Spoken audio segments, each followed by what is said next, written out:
Alam ko, awat ng kartang. Diba? Dilipag ya, dato. Dilipag dato ba eh? Gusto nyo lang.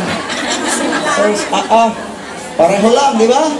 So, minsan masarap mag-usap ng masaya, tama po? Yes. Minsan masarap din mag-usap na seryoso. Kamusta ang future mo? Power. Malungkot lang pag-usapan, no? Kaya magsumba na lang tayo. Yan ang mga nangyari sa Pilipinas. Minsan para kalimutan na lang, sumba na lang. Balik tayo. Solution. Kasi gusto kong mangarap tayo. Kasi ayaw kong nandito ka lang. Ayaw ko lang, ayaw kong ma-stop yan. Ayaw kong hanggang dyan ka na lang. Tama po? Magkano ba talaga ang gusto mong kitain a month? 1 milyon. Magkano po? Yung realistic, magkano ang gusto mo? Yung alam mong maganda-ganda na talaga. There, 100,000. Aman. 100,000. 100,000. Sino gusto dito ng 100,000? Power. So, dito gusto 200. Diretso po. Hello? Kailangan vocal ka sa gusto mo. Dapat, sabi nga, ang sipag-sipag ng katawan mo. Ang sipag. Barado naman ang utak mo. Hindi ka makataas. Power. Dahil negative. Barado. Ito utak mo. Negative ka. Barado. Useless na sipag mo. Power. Useless na lahat na pagtitiis mo, pag-iiyak mo dito sa homesick, useless kung negative pa rin siya. Nandito ka na rin lang, magpo-kapasitibo ka na. Tama ba? Nandito ka na rin, nandito, positive mo na yan, nandito, ituloy mo na. Nangarap ka na rin na, dito, todo mo na. At wala nang masama eh. Saka totoo lang po, diretsyon, huwag niyo pong pagpala ng mga positibong tao. Yung iba pinagtatawanan kayong positibo, sabi ko dun sa mga negatibo, uy, huwag niyo pagtawanan yung mga positibo. Alam mo ba, yung may-ari ng company mo, yung boss mo, positibo yan? Sige, pag yung boss mo nag-negative, wala ka rin kakainin, walang papasahod. Damay tayo dito, tama ba? Yes! Kaya minsan yung mga negatibo, sila ulo yung mga yan, hindi nag-iisip. Tama ba? Yes!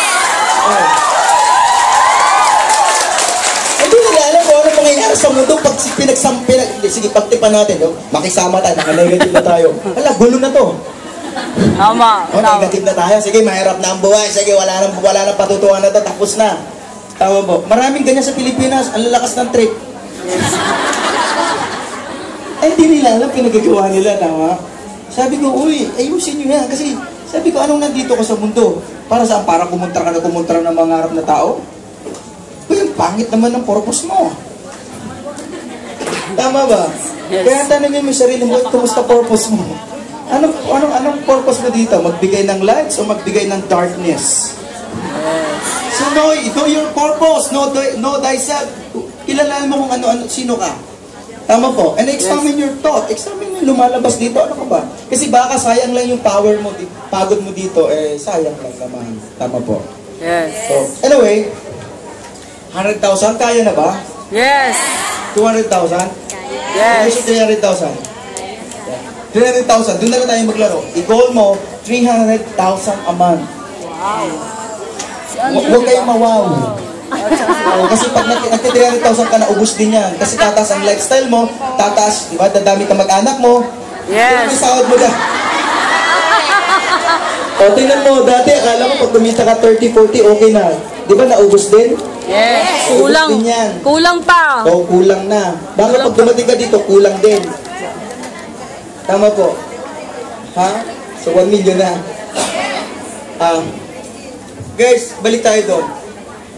2 to 3 years ang isang bagay pag ginagawa mo, para at least magkaroon ng idea, mamamaster mo siya. Basta, sabi nga namin, magbigay ka lang ng 2 to 3 hours a day sa ginagawa mo, mamamaster mo siya after 3 years.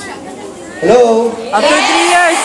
Diba? Sabi nga, anong minamaster mo ngayon? Magkuskus ng kubeta. Kuskus sa kubeta.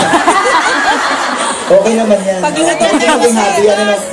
Libangan lang, pero huwag maging hobby. Yes, well. Chismisan sa kanto. Pag-usapan ng negatibo. Ito po, negosyante po lang. Alam ko, negosyante po kayo lahat dito. Gusto ko lang kunting attunement, alignment. Be careful po sa minamaster mo.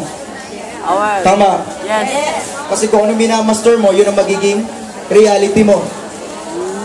So, sige, paano kami kikita malaki dito? Kailangan mo ma-master to. Sa una talaga challenge talaga. Sa una medyo talagang sasablay ka. Pero lagi mo iisipin, may minamaster ka. Minamaster mo to. So ay yung mga rejection, okay lang yan kasi minamaster mo nga to. Tama po. Yung rejection, yung discouragement, darating sa time, wala nang talab yan. Ang rejection, ganito lang naman ang effect. Unang effect ng rejection, masakit. Yes. Mahapde. Yes. Gusto mong sunugin yung bahay ng... Pangalawang stage ng rejection, wala na, dead ma. Sino nandun sa situation na yun? Kaya malapit ka na. Yung parang pag sinabi, okay lang. Yes, awal. First rejection, mahapde. Tama, sakit, mahapde. Second rejection, wala lang. Yung parang wala lang, dead ma na, wala nang sakit. Okay yan. Yung third rejection yung abangan nyo. Ano to? Pag nire-reject ka, para kang namomotivate. Supplement. Kasi na din sa third rejection na yun, yung third stage. Yung parang, pag nireject, sige, lalo ang ginagana. Malapit na po yun. So sabi, kailangan pag i-master yan? Opo, kahit saan naman may rejection. Magabang ka ng taxi, may rejection. Mag-invite ka, kahit kainan, yung isang friend mo, hindi dumating, rejection yun. Yes, power. Tama. So kailan, depending rejection ang ginagawa mo. Kung business, okay. Okay, diretso po tayo. 2 to 3 years from now, pag pinukot mo itong business ito, negosyo at pakanegosyante ka, siguradong mayroon kang magandang resulta. Awal. Tama po? Yes. Ano bang feeling pag kumikita ka ng 800,000 to 1 million or to 2 million a month? Ano ba, sabi nga, ano bang